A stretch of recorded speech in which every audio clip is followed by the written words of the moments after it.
Well, hey there, Holy Business. Today I'm excited because I have a dear friend on the podcast, and it just, like me, is like-minded and dancing between what seems to others like two worlds. I love talking with people like Jack who have meandered between what for some reason see as very different faith-forward secular leadership and ministry leadership. He retired from the military, graduated from ASU with a degree in finance and a specialty in technology and programming, having worked in international credit with Honeywell, and then he went on to help start a commercial lending brokerage in Arizona as its chief of operations. From there, he started his ministry career with Greenfield, first in an elected role on the board, and then he became the business manager, which that role transformed over time into executive director. During his current tenure, he's helped lead the church into multi-campus ministry and their development of a family of ministries, including entrepreneurial ministries such as Red Braille, the Unite Leadership Collective, and La Mesa Ministries. He's currently attending seminary and teaching. I mean, why not do both? Through the Luther House of Studies. And he's been married to his lovely wife, Marta, for 24 years with a 16-year-old son. I've had the privilege of connecting with him and his lead pastor, serving through speaking at the Unite Leadership Conference and helping teach courses with Luther House of Studies. And Jack, it's just an honor to have you, Executive Director for Christ Church Greenfield in Mesa, Arizona, on the Holy Business Podcast today. Thank you for joining me.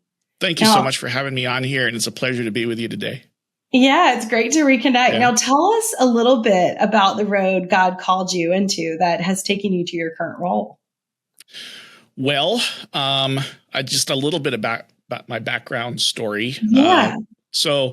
I'm an immigrant from Norway. So when I was born, I was baptized into the Norwegian Lutheran Church, as was every single human being born in that country in the year 1974. Just cover your bases.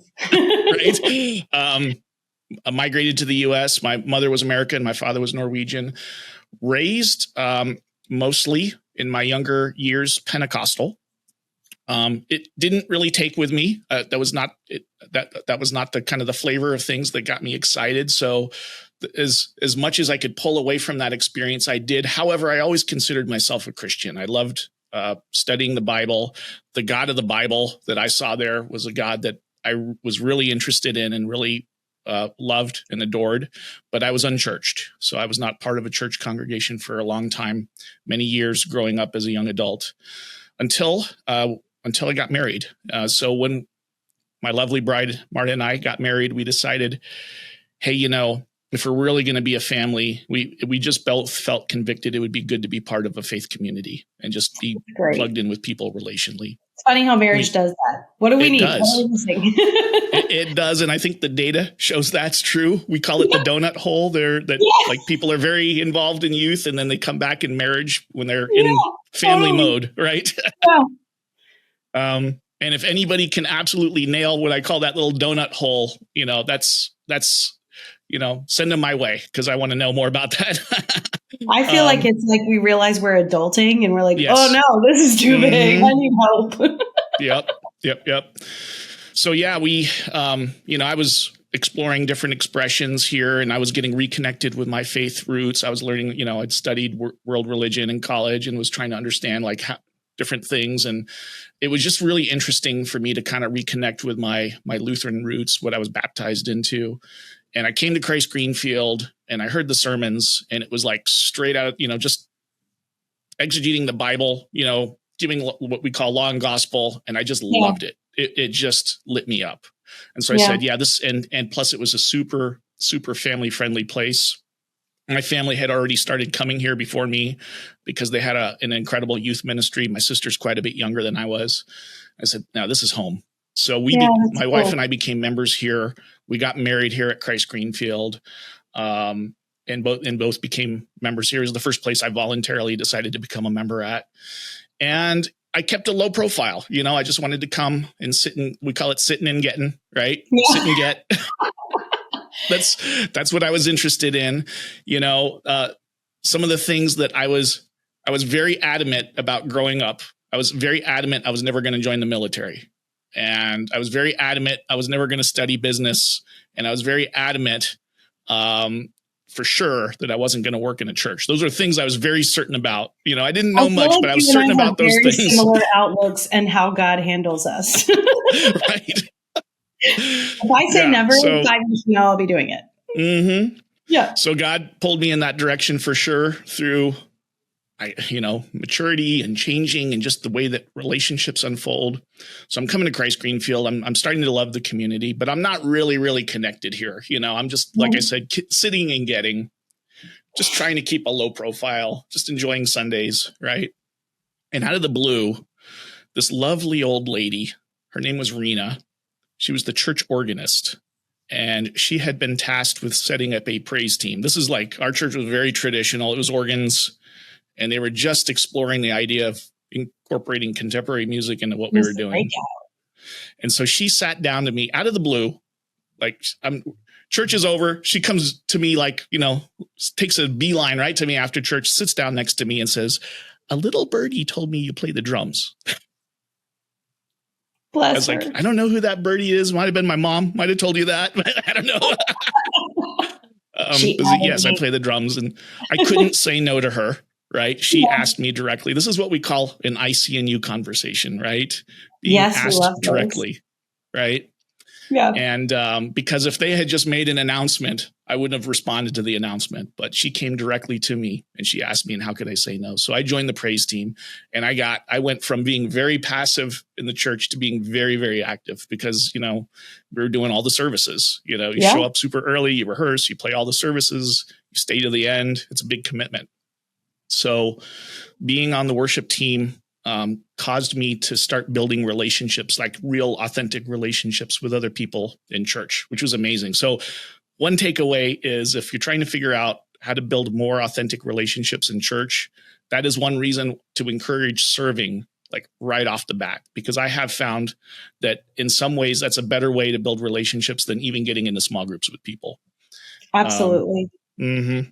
I love that y'all approach that, where it's kind of whichever road. Whichever road. But there is something special about like walking together with people as you're serving. Absolutely. And it takes away maybe some of the awkwardness of trying to build a relationship with people. Yeah.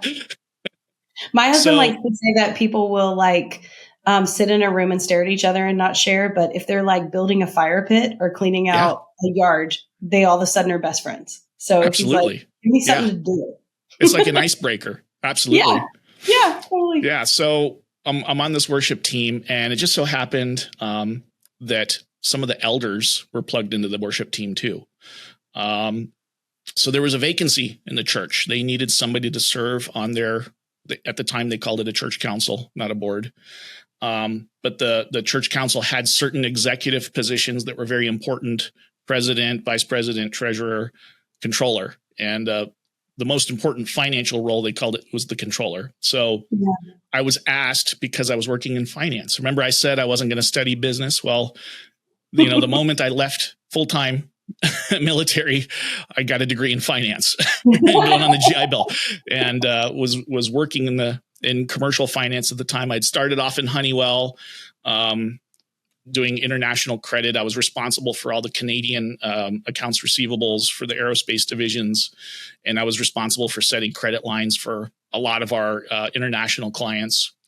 And then I'd moved into commercial lending, started a commercial lending business out of a house. So I really understood finance, and especially had a heavy emphasis in technology. So the reason I'd gotten into commercial lending is because I knew the theory of underwriting, but I also knew how to write programs and software and stuff. And I was valuable to them, that I was kind of like the overseer of developing the software that streamlined all the systems in place. So everything that they were doing, out of the house, growing into a proper business, it was all driven by software, relationships and software. Yeah. So that's the work I was doing. And they kind of looped me in. Again, how can I say no when I'm being asked directly to do that? So I said yes. And I got elected into that role as controller. And I showed up for the first council meeting. And Candice, I was completely oblivious. I had never looked at the financial statements of the church before saying yes to that. The first time you saw it? Yes. Showing up at the meeting was the first time I'd seen the statements. Did you tell your face to be calm? It was so surreal. I didn't know what to make out of it after seeing the finances and kind of like hearing like, oh, here's the condition we need to do. We can choose to pay our staff or we can choose to pay the mortgage, but we can't do both. Oh, it was that dire. Yeah. And Wow. really nobody knew about that. It wasn't even talked about. Like I had no clue as a member that was the condition of the finances. It was really just in the room. Mm-hmm. Yeah. How many organizations do that though? Yeah. So that was a big struggle. We had to have kind of like a reckoning on that. Like, first of all, we have to be way, way more honest and transparent to the congregation about what's going on. Yeah. Second of all, we are in the middle of a massive building project where we're going to take our debt and triple it. Right. So just as a matter of scale, the giving of the church at the time was roughly $900,000 a year. And we were about getting ready to borrow that would bring our entire debt to $10 million. Jack. Yeah. And you were the guy for the job. I was the guy for the job. We were, we use this word, don't mean it offensively, in commercial lending. We were pregnant with this deal. We had spent, and it was going to happen basically. So now it's like we have to deal with it, right? You were already that far into the game. Yep.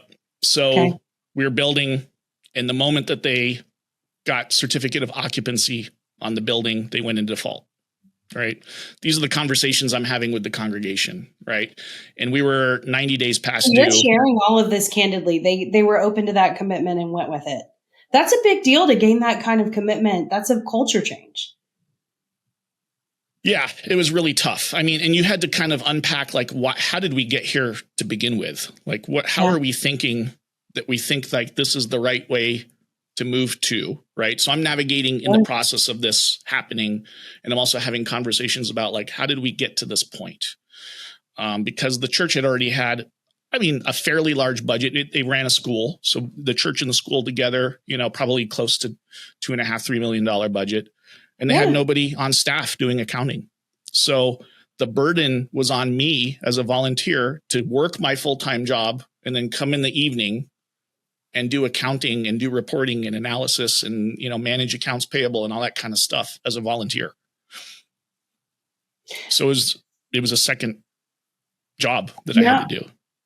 So, but how common is that in nonprofit that the supporting roles are the last to be fulfilled? Yep. What an interesting cautionary tale. Yeah.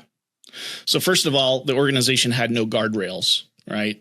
And it was kind of rough. The church itself had no guardrails on that. And then the lending institution had no guardrails. Of course, this is the time of the what year was this? This would have been around 06, 07 time frame. That was like my immediate mind was like, it had to be before 2008. Yes. Yeah. We closed right around 2008. So right as everything was collapsing in, and people couldn't afford tuition anymore for the school that we just doubled, right? Yeah. That was one of the worst crashes that we've had in my lifetime. Yep. So what did you learn in that? I know we're going through to how you got to where you are, but like we're here. So, and this is a major, this is a big thing for that someone listening is going through right now is how do I tell people, how do we do this? And like, what am I missing? Why do I need a role like yours? And this is an example. Yeah. Yeah. Well, you need people who are willing to be a guardrail, right? Yeah. And the philosophy at the time that I saw stepping into that role as the controller, again, this is the volunteer executive role, was that the philosophy was if you build it, they will come. That was it. And I will tell you this way, like the ministry perspective on how you do budgets, the ministry philosophy on how you do budgets is we put down a list of things that we need. We present it to the congregation. They vote on it. And by virtue of them voting on it, that is an obligation on them to pay for it. Because it's our fail safe, essentially. Like they voted on it, so they're culpable. It's passing the buck onto a congregation that voted on it. The word Right. So, culpable is always what comes to mind in these situations. Like everybody has ownership because we said it out loud. right. We don't know the back end. I gave you a spreadsheet and you voted on it. Now you're responsible to pay for it. Yes, because you all have finance degrees and know what you're looking at. Right. Right. So that was the Wow. philosophy. It wasn't a philosophy of we can forecast things, right? It wasn't a philosophy that we had 25 years of data that we could draw on and actually see, like we could actually predict with great regularity what our giving is going to be. That wasn't the philosophy. The philosophy is, I want this. I'm going to ask you to vote on it. And because you voted on it, that's what we're going to spend. And it doesn't matter what we bring in every month. That was the philosophy. That's interesting. Mm-hmm. So how did you get out of it? How did I get out of it? Yeah, I dug into it. Get out of it. Yeah, I had to dig into it. We had to dig into like the reality of things, because there was things being thrown out there. Like there was assertions being made that was the theologically correct way to do things. And I think that disagreement still exists. I think that argument still happens regularly. The tension of believing that if God gives you a vision, you can run after it, but also the reality of being a good steward and knowing where those limitations or timelines are. Right. We forget the timelines. It's God gave me a vision and it looks just like this. When really he gave you a vision, and you might see an end game that's huge, but he didn't tell you it was going to happen in 2 seconds. Right. And it never looks the way we think it will. When he gives us a vision, it's like, I gave you the vision, but it never like actually marches out that way. Yeah. And by the way, like casting a big vision is like one of the healthiest things you can do for the church. Right. But it has to be tied to good stewardship. Like you have to build trust within the congregation to say, we're not going to squander the things that we're giving. We're going to get the best return on investment on the things that you're giving. That we should be that much more careful in the church because we're looking at people sacrificial giving. Mm-hmm. So absolutely. Wow. So, okay. That was your first job as controller. That was my first job. So I fulfilled my 2 years. In that time, we did manage to improve the liquidity of the church. We managed to not be past due on everything. We were still in impairment on the loan. But we did have some reforms on how we started doing budgeting. We started to get on a healthier track. I had to step back from that elected role. But again, this was the whole time, the real estate implosion, right? And I'm working at a commercial lending business. And so we went from radically profitable, right, as an organization to zero revenue whatsoever in a period of like 6 months. And the business started to implode on itself. Some of the main owners got in a big fight. I decided it was time for me to move on. I started doing consulting. So I was doing like software and finance consulting and web design and all that kind of stuff, kind of leveraging the stuff I had done at my prior business. And at the same time, I said, you know what, I could have capacity to do work for the church. A new controller came in and he said, the only reason I'm going to do this is if I'm allowed to hire a business manager. And the moment that he knew I became available, he said, I want to hire Jack. And the board, like the council at the time was like, yes, obviously. It was like an obvious thing. Yeah. That was cool, a cool experience doing that, but it was part-time to begin with. Sure. And the thing that was a little bit unhealthy, just to kind of be a little bit transparent, is because of the concerns about how staff was leading, the board had hired me as a counterweight to that. In other words, there's a pastor, a senior pastor reporting to the council. Now there's also a business manager reporting to the council. Yeah. So we've got a bit of a two-headed snake that's reporting in with radically different philosophies on how things should be run operationally. Which I'm sure comes right from your educational backgrounds and experiences too. So that was the environment that I served in. And it was very, very, very tough, very, very challenging. And there was a lot of conflict that existed between that pastor at that time and the governing body of the church. And it eventually, there was a transition, really tough, very difficult, emotional one. And my whole role in the business manager role, in addition to like trying to continue to get us incrementally healthier, was to kind of keep things together so that we can continue to function as an entity as we're going to bring in new visionary leadership for the future. And I have to say, my experience doing that, like, we just had such committed, faithful lay leaders at that level. Wow. They, like, Jesus working through them, really kept this church together. And it really kept this place functioning in an environment where we absolutely did not deserve to be keeping things together. And to me, it was that was my experience. It's just like God working through these people who are just like passionate, like, this is our faith community. This is our family. We are not going to let this thing fail. We're going to sacrifice whatever it is to get to a better future. And so I was just humbled being able to work with them through that process, but it was tough. I mean, it seems like so much about that community though, because you've talked about the finance piece and working through that onto major transition and working through that. And I mean, if that's God's vision for the church, is that it not rise and fall on one leader, that it, the church will prevail. So as an example, there was a lay-led movement. It started with the board, with obviously I was investing as much of it in possible as well. But like, hey, let's bring FPU to Christ Greenfield. Let's do the Dave Ramsey program. That was, we had never done that. And we got, I think the first class that we did, we had probably over 100 people attend the first class.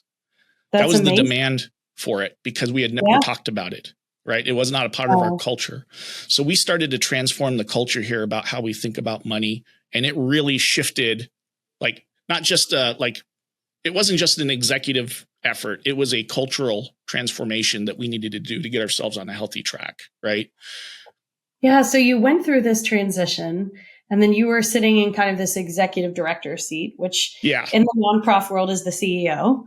Yeah, so it got morphed into that with Tim coming on board. Yeah, so Tim comes on. He's a new pastor, young blood, very visionary, very open-handed, very missional, very relational. And the first thing that he and I did is we said, our relationship is the most important relationship in the church. And he says it's his intent to elevate that to an executive director role. And so every time, we're meeting at the board, we're meeting together with the same shared agenda, the same vision for the church, and we're learning how to complement each other's gifts. That's really fantastic. And how long have you guys been a dynamic duo? Because you still work together today. And I think he's going on 10 years now. Yeah. And it's been amazing. I mean, that relationship's very special to me. And I can definitely say that we are both like way better together because of the two gifts that we bring to each other in this leadership. How did y'all build that trust? Because you were coming out of quite an emotional kind of, a situation that lacked trust. And now you're building trust and rebuilding trust with the congregation. So what is that like in a unique situation where there is an executive director and a lead pastor and you're trying to build that? How did y'all work through that? Well, I'll tell you, again, this wasn't my agenda. My agenda was to keep the church alive long enough for a new person to come, and then I was ready to go. I can't imagine why you'd be drained. Yeah, I was ready to go. But we had an interim pastor, and I would say then that lasted for 2 years between when Tim came, and he was there intentionally. And the way it was a very fascinating experience working with that guy. I have to actually give him a lot of credit. He wasn't considered a really great charismatic preacher, but what he did do is he got the congregation thinking about the forward. What will it look like when the next guy comes, right? And everybody just thinking about that. And it also was an opportunity for me to work collaboratively in that space because he was kind of one of the first people to see the value of what I brought to the ministry. And he kind of started to role model that relationship first, even before Tim came on board. And it was really different than what I experienced before. So it was a period of healing for me. It was trauma and healing at the same time. I didn't realize how traumatic it was, kind of that first experience, but there was a lot of healing that went on. And kind of like, even as they formalized that this business manager / operations person does report underneath the pastor, because before it was separate, as they were restructuring that, at first, like the trauma that I had a really difficult time getting my head around that because of how difficult that first experience was. Yeah. But Well, being in you a would structure for a relationship of recipe for trust, disaster. yeah, being in a Yeah. relationship of trust actually allowed me to say, yes, no, this is better. Actually, like this ensures that we are on the same page. It actually holds the pastor more accountable. The fact that he's responsible for that role. Right. And I know in your structure, executive director, you report to the senior pastor. Yep. And but you're also over ministries. It is not a strictly business situation. Right. And I think that's important for people to hear. You stay integrated. Yeah. The best way to the executive director role is probably best analogy is executive pastor, what you would see in some non-denom churches, which very often usually does have an operational oversight, but very often also has ministry oversight. And it can be fluid on who reports to who. So I've got the youth ministry under me right now. I've got small groups ministry. I've got the operations team, but that also includes our creative department. Obviously accounting and finance and facilities, all that stuff rolls in. Yeah. The worship teams tend to be more reporting directly to the pastor. But so it's kind of like, where does it make sense to fit that in? Right. So the family of ministry is kind of an interesting thing. So like, in addition to my executive director role, I'm also the president of the board of La Mesa, because La Mesa has been spun out into a separate entity that's owned by Christ Greenfield. So that's kind of the way that we have connection there. You said something really interesting just then. It was like a little one-liner, but you said wherever it makes sense, wherever it makes the most sense. Mm-hmm. I think some organizations get hung up on what it should look like. Yeah. And not, I'm guessing worship team, for example, because the sermon components of Sunday make sense. They need to have direct contact. Yeah, he's preaching. And we structured that the same way when I was on a staff. You and I actually had almost the same role. Yeah. Other than I had finance for like 2 months and that was enough for me. I was like, when is the CFO starting? But but that being said, that is something that I think people get hung up on. We built this structure and something doesn't feel right, but this is the structure. So how do you guys make those decisions when for it to be fluid enough to make the most sense? You have to look at like, what are the talents of the individual? And so there's multiple things. Like one of the big things that's driving a lot of our decisions is, how does this look now, but also how does this look like with 20 campuses in the future? So we're trying to make decisions that we hope are future proof. So does it make something might make sense in a very smaller context, but it wouldn't make sense as we expand out. So do we go ahead and set up that structure now in advance of the future? And you have to negotiate on that. You don't always have the resources to do that, but when you do have the resources, you kind of lean in that, so you start to be more future proof. What would you say to someone who's getting pushback on that? Because I can tell you, and I very loudly heard one time, why are we worrying about 5 years from now when we just need to get it done right now? Yeah. And I had never heard someone say that to me, but I think it comes up a lot in the ministry world because we might have a big vision, but because we don't know the timeline on that vision, it's like, well, let's just kind of like wing it for now. That is the tension. We as Lutherans, and not just exclusive to Lutherans, but we say we live in the now and the not yet. Yeah. Both of these are true realities for us, right? Our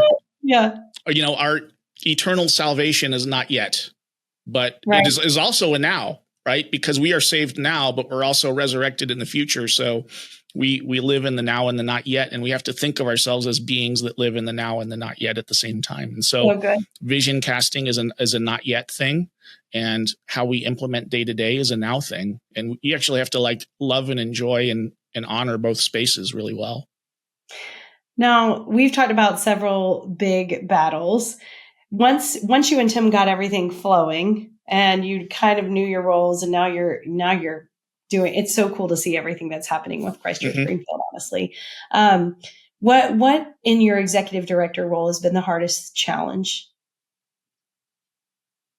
The hardest challenge, I'm just going to make it a personal challenge. Sure. I learned leadership in the Army, and then in the corporate world, and then in the small business entrepreneurial world. And then I had to go into the church world, which and many of those challenges are the same challenges that somebody running in a nonprofit would be. We have to mobilize hundreds of people to, hundreds, thousands of people to give and serve for free. Yeah. Which means that we are leading by influence and not by authority. That's right. Every experience I had before was authority based. Of course, I'm trying to build good relationships with people. But the reality is at the end of the day, I could say, do this and you have to do this. Right. Absolutely. Yeah. When I'm a staff sergeant and I tell a private he has to do something, I want to have a great relationship with them. But at the end of the day, he has to do it. There's no way around it. That's not how it works in the church. You have to lead through influence. And so that means that people have to respect you. You have to be above reproach, practically speaking, right? Yeah. Nobody is really above reproach. We're all sinners here. We all need forgiveness and absolution from God. But civilly speaking, you have to be seen as somebody that's above reproach or people won't follow you. You have to be seen as a person of integrity. You have to be seen as a person of vision.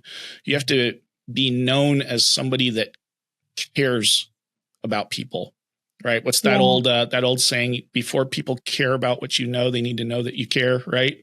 That's right. And that has been the challenge for me, because I can say honestly, it's very easy for pride to set in. I can be very prideful. I believe I'm right. That's how it is. That's how it is for most of us, right? And but to learn, and honestly learn a lot from Tim, because this is something Tim does way better than I do. To learn to be more relational, learn sometimes to slow down and to honor the opinions that other people have, the concerns that they have, and to lead through influence rather than just directing people. And that has been more the challenge, because in the prior world, I did have the ability to just direct rather than influence. Yeah.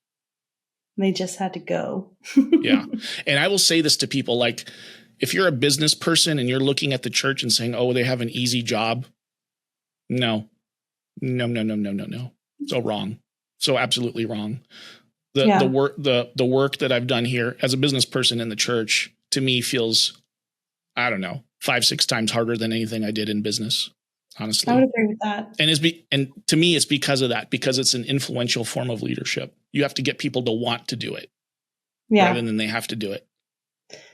No, I think that's such important insight. And to show that you were able to come in and use your skill set in a unique way in the church. I think there are people out there who have not been asked to serve and don't see the value because it's not the normal outward things that are talked about all of the time. But with your skill set, what that could bring to an organization, like the financial piece that you brought in. You have talked about how over the past 10 years, you and Tim have gotten to a place of what you call 2020 vision. 20 and 20. Yep. Tell me a little bit about what that means for your church and what that means for you.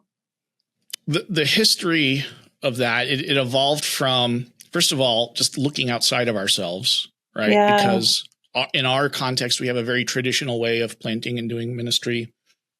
But we had the blessing through Leadership Network to connect with a lot of churches of different denominations to see what their strategy was for multiplication and growth. And we just got really intrigued with the multi-site model, that it's actually an engine for discipleship multiplication and leadership multiplication in a way that maybe just regular planting wasn't the same way, right? Because you're trying to actually intentionally replicate yourself. It's like whatever is good about yourself as a leader, you're trying to replicate that in another environment and then do that over again. And so we were inspired by what we saw with these multi-site ministries. And we looked inwards and we said, there's nothing about the label Lutheran that says that we can't do that, right? If one church can do that, another church can do that. Why hold ourselves back? Why not cast a really big vision and be inspired by what we were seeing? One of the churches we were with, they had set a goal, 50 campuses in the next 10 years. And so like our little tiny goal compared to that, right? Yeah. Right.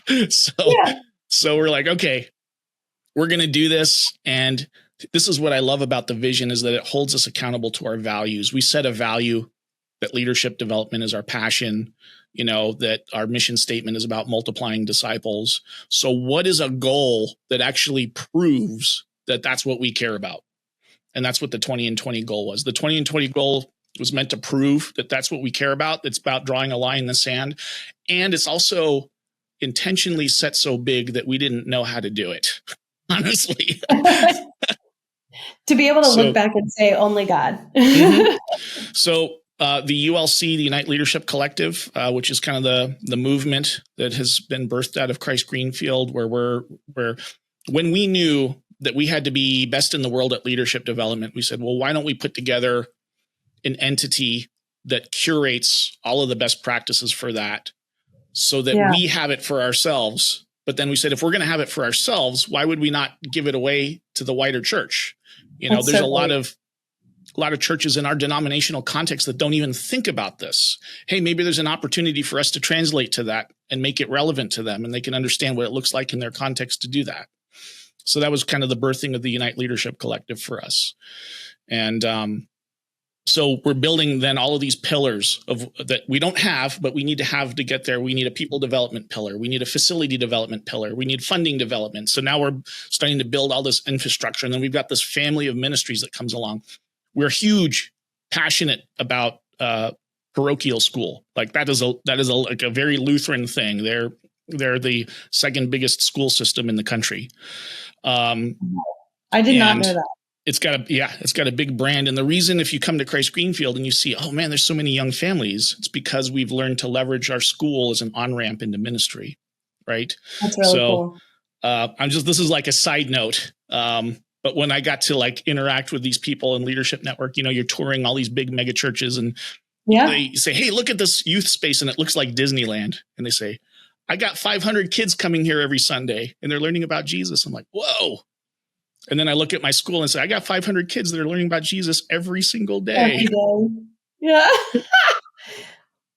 That's really a beautiful component that you've leveraged in the community. And I think that's the important thing for people to hear in your story, is that all of that has been able to be leveraged for you to have more availability to touch and serve the people of your community through that family of ministries.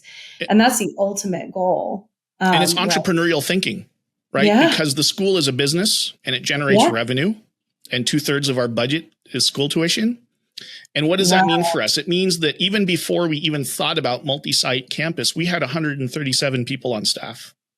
Right. Wow, so I have HR, I've got accounting, I've got, so we've already got infrastructure built out that other churches didn't have, even as they're thinking about getting into that space. Right. You're already centralized and ready to support multi-site. Exactly. That is a really cool concept that I'm sure some churches with multi-site vision haven't really considered. Is income streams that will support it versus big asks all the time, which it sounds like you were kind of in the position of doing before this. Yeah. And of course there will be big asks, but how do we increase the ROI on that ask? How do we get into a space that generates revenue that supports the ministry, right? Schools are fantastic for that. There may be other spaces to do that as well. When we think about a facility, like we're in the process right now of creating a separate entity that just does facility development, with the idea that it's income producing for a location that does ministry, right? That's the whole goal. So, that is something I think a lot of churches would be interested in stealing your insight on too, as you develop that, because we sit with facilities we want to be used every day of the week, right? Mm-hmm. We haven't, gosh, I feel like we could do 3 episodes, but we haven't gotten to talk about your favorite section of scripture, which you and I were talking about before we got on. And that is, you talk about Acts 6 and your passion for it as it speaks to teams and organizations. Could you just share a little more? So Acts chapter 6 is the kind of the institution of deacons in the church. We look at, diakonia, right? The apostles are dealing with an issue, right? And there's a couple ways of thinking about the issue. What I like to do is I actually like to lead a study on this, where we look at two translations of the Bible, the ESV and the Good News, which is what I grew up reading. Yeah. So in the ESV, so the background issue is you have the Greek-speaking Jews. They feel like they're being treated unfairly, that the widows and orphans of the traditional Jews are being treated better. The Greek ones are being left out. There's sort of assertions of being unfair. And oh, by the way, they didn't have spreadsheets. So that was very difficult to say, like, whether that's true or not. So, maybe that's true and maybe that's not true, but how would you know? Right. Yeah. So a lot of that's emotions driven. So they're trying to work through this problem, and they come up with this idea that they say to themselves, hey, this is taking up a lot of our time and we're supposed to be preaching. Yeah. And so in one translation, they say it's not good that we take away time, to serve at tables. That's what they say. Yeah. And then I look at the Good News and they say it's not good that we take away time from Scripture to manage the finances. So it comes out differently in the translation. So I asked the question, is this a hospitality issue or is this a resource management issue? In reality, it's kind of both, right? Yeah.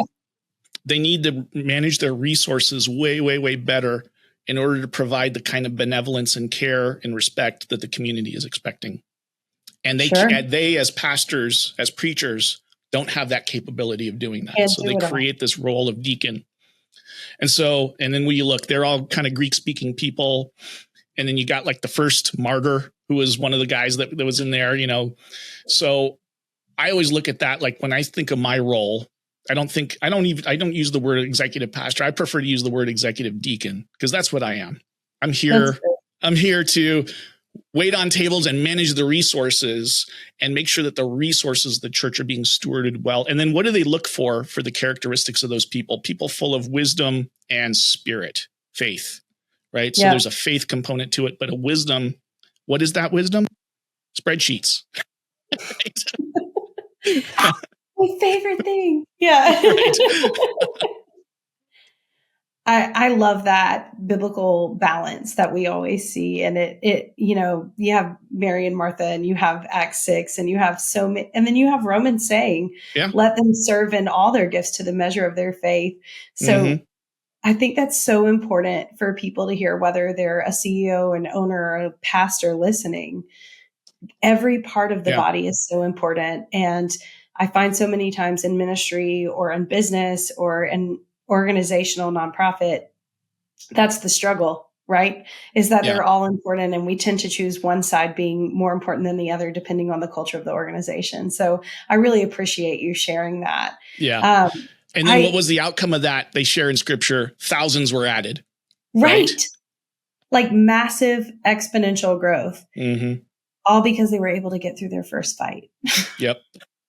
I like to say in Acts 5, they get along for about 15 minutes and then the first fight happens. Yep. So every time that happens in organizations and in the church, we should remember that, like, it happened and they worked through, and we can work through too. Yep. That's why it's really cool to hear your role and hear you unpack your story and how God can use you, whether you're working full-time in the church or serving, that organizations need that balance of people care and systematic care, which I know is a passion of yours. And that's how you and Tim seem to walk that out. It was so lovely to have you on today. Is there anything I haven't asked about? I could talk about 100 more things with you with this, because it's good stuff. No, I think if I brought anything up, we would keep this conversation going for another couple hours. Like 14 episodes long. So we need to come back and talk some more. There's plenty more things I'm sure that you and I can chat about. I know. You've got some good stories too, bro. And you and Tim are so candid. That's the best part, is you're willing to share like the real pain points to help people work through. And God honors that. So thank you so much for coming on. It was a pleasure to have you. And maybe we will do this again soon. Yeah. Yeah. And maybe I'll have you on lead time soon, huh? Oh yeah, we can do that. It's been a while. Yeah. Great having you, Jack. Thanks so much. Take care and God bless. All right.